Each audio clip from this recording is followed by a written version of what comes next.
Picture this: a lone homeowner on his porch, coffee in hand, staring down the barrel of a certified letter from the Oak Creek Estates HOA, the one demanding unfettered access to his backyard. What follows is an epic standoff starring 6 furious geese, a stubborn HOA president, landscapers equipped with blowers, city code officers, and a final showdown that ends with someone in the pool. It's a tale of audacity, revenge, and bird-powered security. So if you like stories like this, like and subscribe for more. I was clutching a single cream-colored envelope that weighed almost nothing but felt like a boulder in my grip. The return address glimmered in gold foil: Oak Creek Estates Homeowners Association, Mrs. Patricia Higgins, President. I stood on my front porch, coffee gone cold, staring at it like it was a bomb about to detonate. I tore it open, ignoring the mailman's sympathetic glance. The letter began in stiff formality. My property at 402 Maple Drive allegedly threatened the neighborhood's drainage integrity. They demanded I unpadlock my backyard gate 8 to 6 Monday through Friday so HOA reps could conduct random compliance checks or face a $150 daily fine.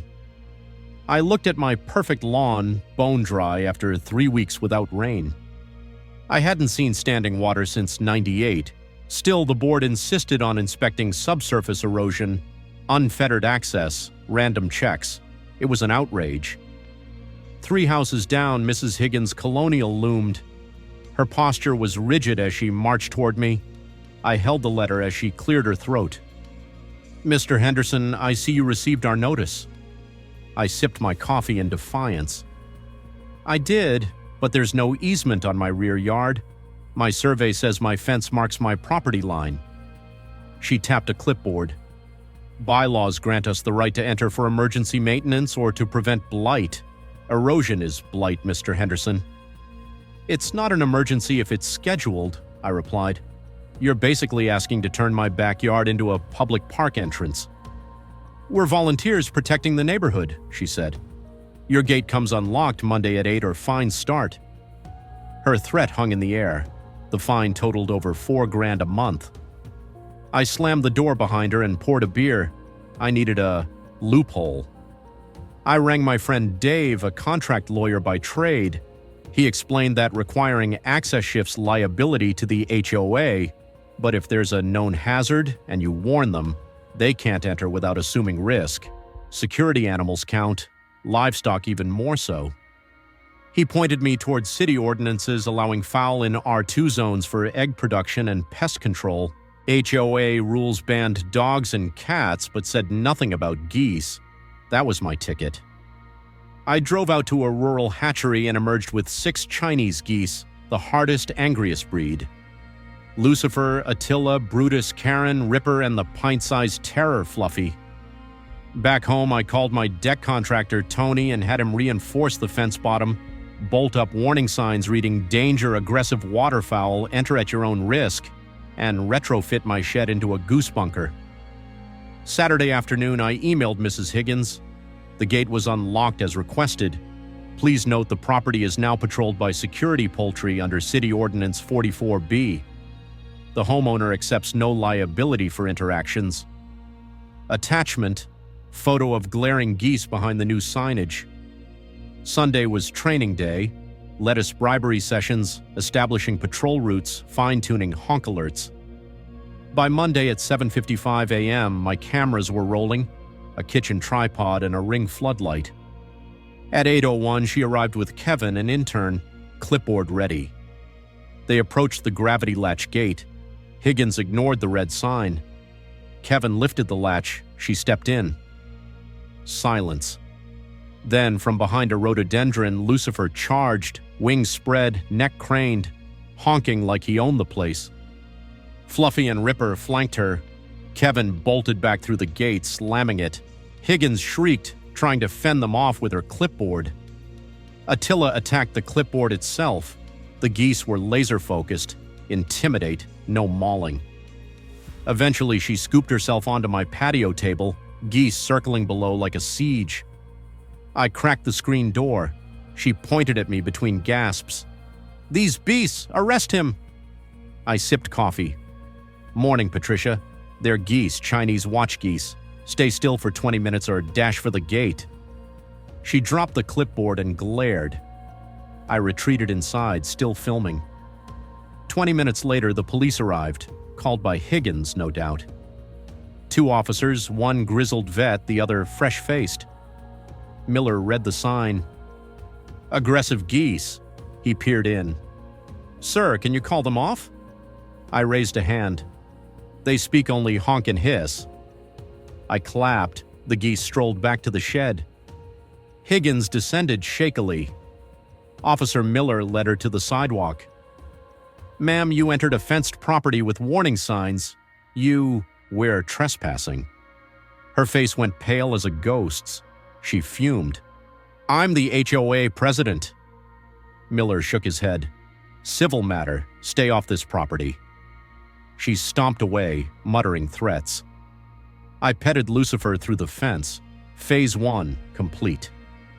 2 days later, Green Thumb landscapers in a white van, HOA's hired help, strode through the gate with blowers and whackers. They laughed at the signs. Then the yard went silent. A white missile shot from the shed. Lucifer crashed into their knees. The squad fell in chaos as the other geese swarmed. Leaf blowers abandoned. One lad even scaled the fence faster than the 400-meter dash record. They retreated in terror, dumping equipment in the driveway. You got demons in there, the bearded lead muttered. I waved from my porch. Just geese. Thanks for your service. My pool pump hiccuped next.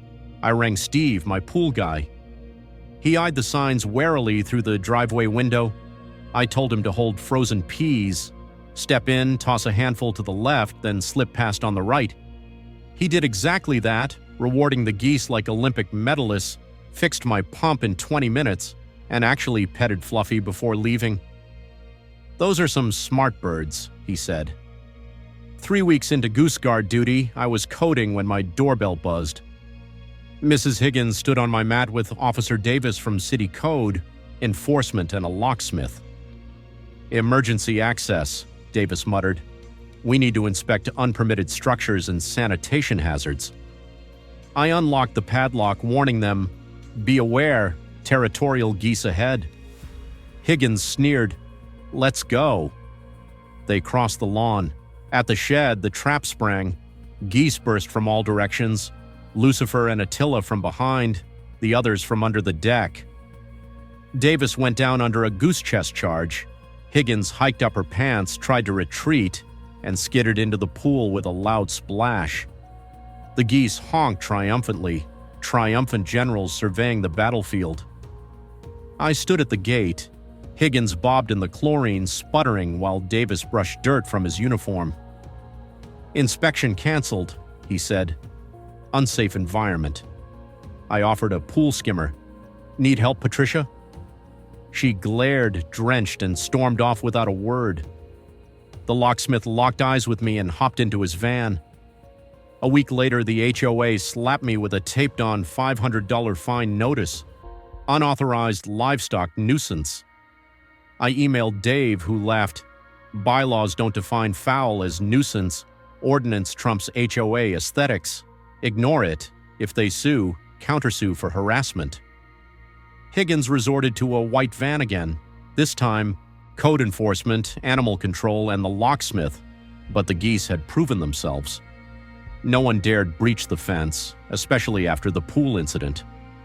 At the emergency HOA meeting, neighbors voted her out, 4-1.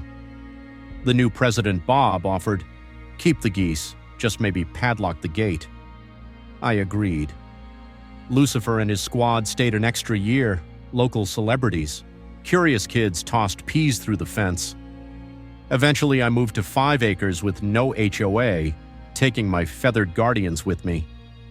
Now I watch them patrol the pond, shooing off deer with thunderous honks. Revenge isn't just best served cold. It's best served by 6 angry waterfowl and a crisp bag of frozen peas. If you'd like more stories like these, please like and subscribe.